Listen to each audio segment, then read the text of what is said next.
बोले महाराज साफ साफ कहिए आप कहना क्या चाहते हो। जवाब दिया है सुनो कि आगे जो समय आ रहा है वो अच्छा समय नहीं आ रहा है।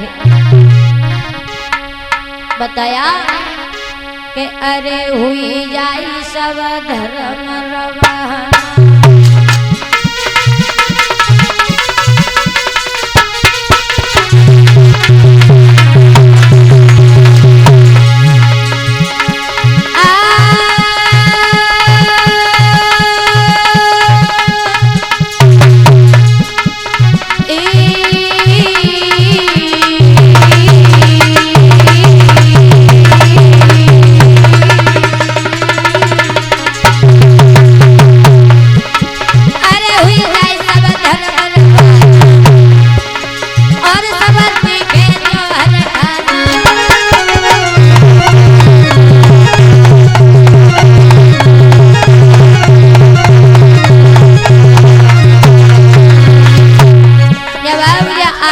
समय आ रहा वो अच्छा समय नहीं आ रहा है। अरे मेरी कही धर्म ने कमानो और तुम रही नहीं अरे अधिकार।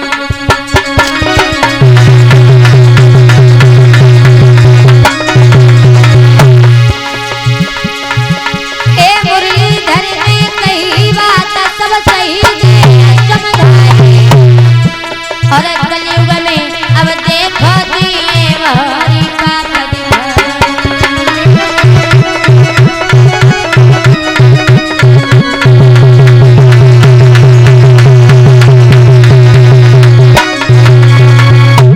जवाब दिया आगे जो समय आ रहा है वहां पाप ही पाप होंगे।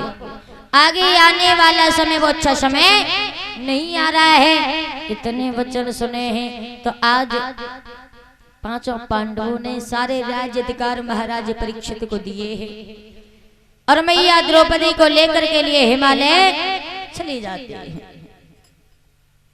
कि अस्तु परीक्षित लाल को देकर सब अधिकार और गए हिमालय के लिए पांचों पंडु कुमार। सारे राज अधिकार महाराज परीक्षित को देने के बाद मैया द्रौपदी को साथ लिया और पांचों पांडव हिमालय के लिए चले जाते हैं। लेकिन महाराज प्रश्न ये उठता है कि जब महाराज परीक्षित राजा बने तब कौन सा समय था। जब महाराज परीक्षित को राजा बनाया तब कौन सा समय था। तो बताया जब महाराज परीक्षित राजा बने हैं तो द्वापर का अंतिम समय था। द्वापर का अंतिम समय था और ये कलयुग जो था एक बच्चे के रूप में पल रहा था, यानी पाप ही पाप होने लगे थे। तो एक दिन महाराज परीक्षित जो थे ये अश्व पर सवार हुए और शिकार खेलने के लिए चले गए। अश्व पर सवार और शिकार खेलने के लिए चले हैं। अरे सैया तो नवल देखो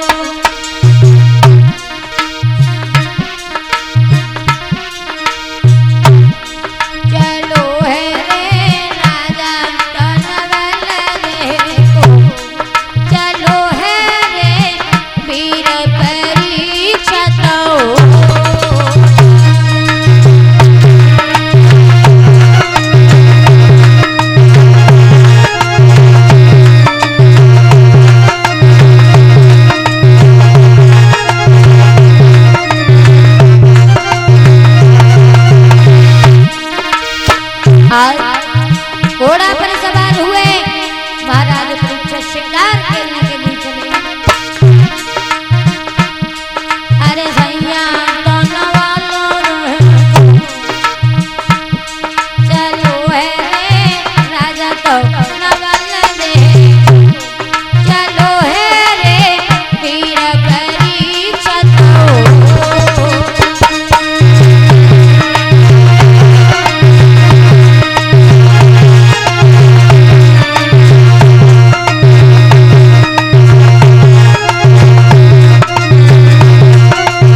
पर सवार हुए महाराज परीक्षित और शिकार खेलने के लिए वहां से आगे बढ़े हैं, जा रहे हैं। तो क्या देखा कि सामने से एक गाय रोती हुई आती है, कहीं रुकती है, कहीं रवाती है, कहीं चलती है, कहीं अटकती, कहीं थमती है। उसके पीछे से एक बैल घबराया हुआ भागा आता है, जो गई कमर कुछ नीचे को कुछ लंगड़ाता आता है। उसके पीछे से काला कुरूप चंडाल भागता आता है, और जब उसका मूसल पड़ता है तो भूमंडल हिल जाता है।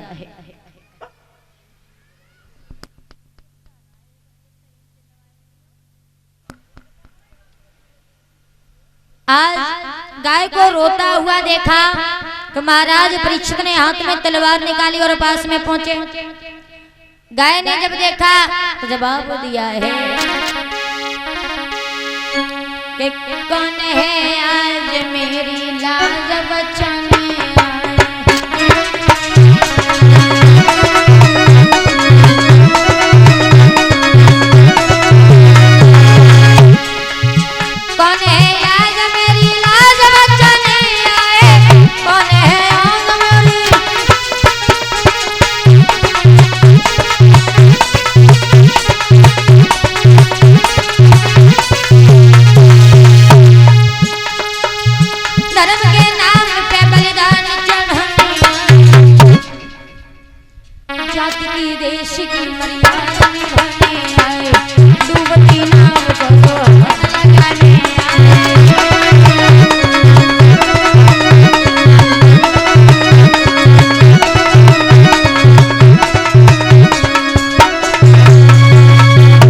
जवाब दिया, कौन है जो आज हमारी प्राणों की रक्षा करेगा, कौन है जो आज हमें बचाएगा। महाराज परीक्षित ने तलवार निकाली, जवाब दिया, तुम बिल्कुल चिंता न करो। क्या समझ लिया इतनी जल्दी पार्थ का जमाना बीता है? रे मूर्ख, पार्थ यदि रहे नहीं मगर पार्थ अंश तो जीता है। बस सावधान हो जा पापी, हम तुझे न जिंदा छोड़ेंगे, और जो गौ पर हाथ उठाएगा मुझे हाथ को तोड़ेंगे। गाय ने जवाब दिया, महाराज मैं गाय नहीं हूँ। गाय नहीं हो? हाँ मैं गाय नहीं हूँ, पृथ्वी पद में पृथ्वी कहलाती हूँ। अपने भविष्य की बता देख दुनिया से भागी जाती हूँ। पर्वत नदियाँ तालाब सिंधु सब अपने ऊपर ठहराती हूँ, लेकिन पापों के बोझों से मैं दबी रसातल जाती हूँ। थोड़े समय बाद बैल बोला, महाराज मैं बैल नहीं, धर्म अवतार में भूतल पर धर्म कहता हूँ। अपनी निर्बलता के कारण संसार छोड़ के जाता हूँ। सतयुग में 20 चरण रहे, तीनों लोकों में व्यापक था। द्वापर में 16 चरणों से ज्यों तो गुजर चलाता था। त्रेता में 12 चरणों से ज्यों तो गुजर चलाता था, लेकिन फिर भी कुछ कुशल रहा, थोड़ा सा धर्म दिखाता था। लेकिन अब कलयुग आया और आते ही तान दिए भले, पृथ्वी को नीचे दबा दिया, मेरे भी पैर तोड़ डाले। महाराज परीक्षित ने इतने वचन सुने हैं तो जवाब दिया, सुनो महाराज, इतनी बात तो आपने हमारी सुन ली, लेकिन आपको एक बात ये नहीं मालूम कि जो आने वाला समय है वो कैसा समय आ रहा। सुनो,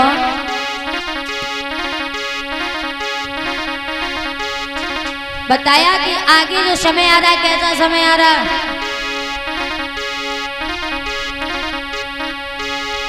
कि आगे वो समय आ रहा है और बेटियां न कोई जानेगा, और बनी आएगी पाखंडों की, बनी आएगी पाखंडों की, पर धर्म न कोई जानेगा, बनी आएगी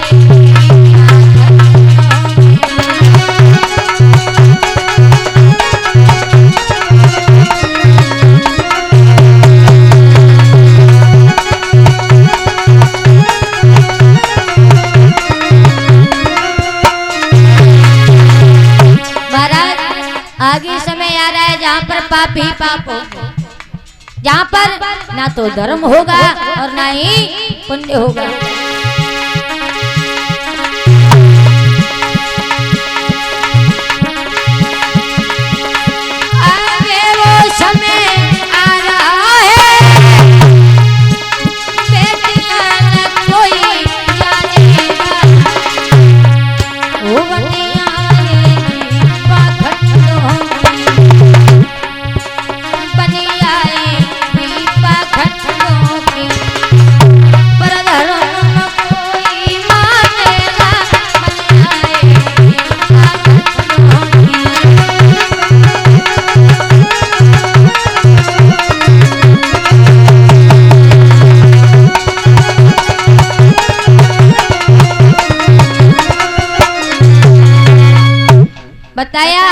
समय आ रहा है जहाँ पर पापी